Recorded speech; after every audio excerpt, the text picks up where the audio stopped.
हम लोग चैप्टर 2 देख रहे थे इतिहास का क्लास 12 का, और हम लोग कुछ पार्ट पढ़ लिए थे। आगे का जो पार्ट बचा हुआ था वो हम लोग आइए देखते हैं। अभी हम लोग एक क्वेश्चन कर रहे हैं। क्वेश्चन में है मौर्य काल के प्रशासनिक व्यवस्था का वर्णन करें।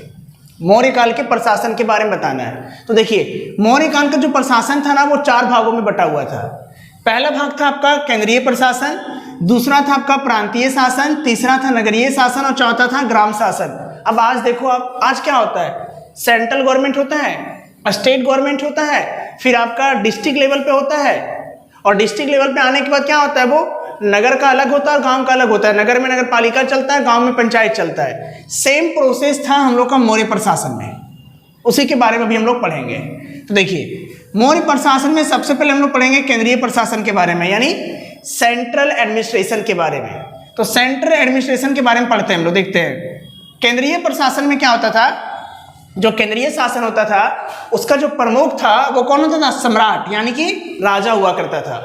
केंद्रीय प्रशासन का प्रमुख कौन था, सम्राट होता था। राजा के पास इतना पावर होता था, और राजा जो है वो अपने राज्य का सबसे सर्वोच्च अधिकारी होता था। राजा के पास सबसे ज्यादा पावर भी होता था और सर्वोच्च अधिकारी भी होता था। राजा ही अपने राज्य में मंत्रियों, सेनापतियों, न्यायाधीशों, इन सब की नियुक्ति किया करता था, क्योंकि इसका अधिकार इसी को प्राप्त था। जितना भी प्रशासन था, पूरा प्रशासन का जो केंद्र बिंदु था वो राजा ही हुआ करता था, यानी सबसे हेड राजा था, सबसे ज्यादा पावर राजा के पास था, उसके अलावा और किसी के पास नहीं था। जो भी फैसला होता था उसमें राजा का राय ही अंतिम राय माना जाता था। केंद्रीय शासन जो है अच्छे से चलने के लिए इसको कई भागों में विभक्त किया गया था। जैसे आप देखते होंगे सेंट्रल गवर्नमेंट का जो पावर होता है वो अलग अलग ग्रुप में बटा होता है, अलग अलग विभाग में बटा होता है ना। सेम उस वक्त भी यहाँ पे अलग अलग विभाग हुआ करता था, और उस वक्त में जो विभाग था उसको हम लोग कहा करते थे तीर्थ। उस टाइम में विभाग को क्या कहते थे, तीर्थ कहते थे। और प्रत्येक तीर्थ का जो अध्यक्ष होता था उसको कहते थे महामात्र, यानी कि अमात्य। जैसे आज अलग अलग डिपार्टमेंट होता है, उस वक्त भी केंद्रीय प्रशासन में अलग अलग डिपार्टमेंट था, और डिपार्टमेंट को कहा करते थे हम लोग तीर्थ। क्या कहते थे हम लोग उसको, तीर्थ कहते थे। और जो तीर्थ का जो हेड होता था यानी अध्यक्ष, उसको हम लोग कहते थे महामात्र या फिर अमात्य कहते थे। इसके अलावा इन लोग का जो है ना मंत्री परिषद भी होता था। जैसे आज होता है ना कैबिनेट, उसी तरीके से उस वक्त मंत्री परिषद भी होता था। और मंत्री परिषद में 12 से 20 मंत्री हुआ करते थे, और इन मंत्रियों को 12,000 पन की सैलरी भी दिया जाता था। उस वक्त सिक्कों को हम लोग पन कहते थे मौर्य काल में। आगे आता है आपका प्रांतीय शासन, यानी सेंट्रल वाला पावर हम लोग देख लिए, अब स्टेट वाला पावर में आ जाते हैं। प्रांतीय शासन के बारे में हम लोग को जो पता चला है वो अशोक के अभिलेख से पता चला है। अशोक के अभिलेख से जो जानकारी प्राप्त हुआ है उसके अनुसार अब तक जो है 5 प्रांतों का जानकारी हम लोग को प्राप्त है। कौन कौन प्रांत है, पहला नंबर जो प्रांत है उसका नाम है उदीच्य, दूसरा नंबर का अवंती, तीसरा नंबर में कलिंग, चौथा नंबर में दक्षिणापथ और 5वां नंबर में प्राची। ये 5 प्रांत के बारे में हम लोग को क्या है, जानकारी प्राप्त है। अभी प्रांत का जो शासक होता था उसको हम लोग कहते थे कुमार। देखिए अब जैसे अभी क्या होता है, केंद्र में सरकार होता है ना, और स्टेट में भी सरकार होता है। स्टेट वाला सरकार को हम लोग मुख्यमंत्री कहते हैं, और केंद्र वाला सरकार को हम लोग क्या कहते हैं, प्रधानमंत्री कहते हैं। सेम यहाँ पे उसी तरीके से है।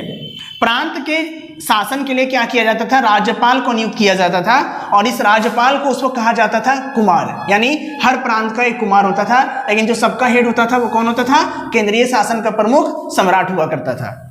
अगला आपका नगरीय शासन। नगरीय शासन में कहा गया है कि जो नगर का पूरा प्रबंध करता था वो 30 सदस्यों का एक मंडल किया करता था। कितना सदस्य का, 30 सदस्यों का एक मंडल करता था। और ये जो 30 सदस्य का जो मंडल था वो 6 समितियों में बटा हुआ था, और हर समिति में क्या होते थे, 5 सदस्य होते थे। तो ये था हम लोग का नगरीय शासन। नेक्स्ट था ग्राम प्रशासन। देखिए ग्राम का जो हेड होता था ना उसको हम लोग ग्रामिक या फिर ग्रामीणी कहते थे। गांव प्रशासन में जो हेड होता था उसको ग्रामिक या फिर ग्रामीणी कहते थे। ग्राम में एक प्रशासनिक अधिकारी भी होता था जिसको हम लोग भोजक कहते थे। गांव के हेड को क्या कहते थे, ग्रामीणी, और गांव में एक प्रशासनिक अधिकारी भी होता था जिसको क्या कहते थे, भोजक।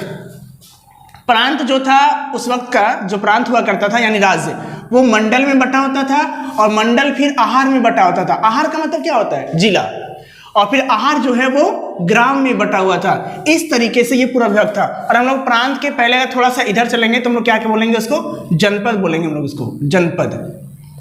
जनपद नहीं, हम लोग इसको महाजनपद बोलेंगे तो ज्यादा सही होगा। तो महाजनपद प्रांत में बता था, प्रांत मंडल में, मंडल आहार में, आहार ग्राम में बटा हुआ था। अब आता है आपका सैन्य व्यवस्था के बारे में। देखो मौर्यों के पास जो था ना वो 6 लाख सैनिक था। बहुत बड़ा सेना था इन लोगों के पास, बहुत विशाल सेना था।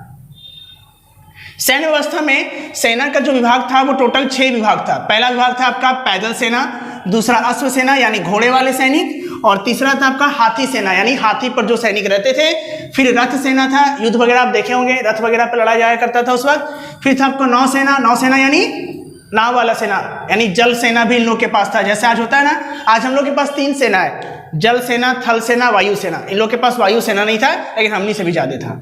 और 6ठा नंबर में होता था सैन्य यातायात विभाग, जो सेना के सामानों को, सेना के जरूरतों को या फिर सेना को एक जगह से दूसरी जगह पे पहुंचाने का कार्य किया करता था।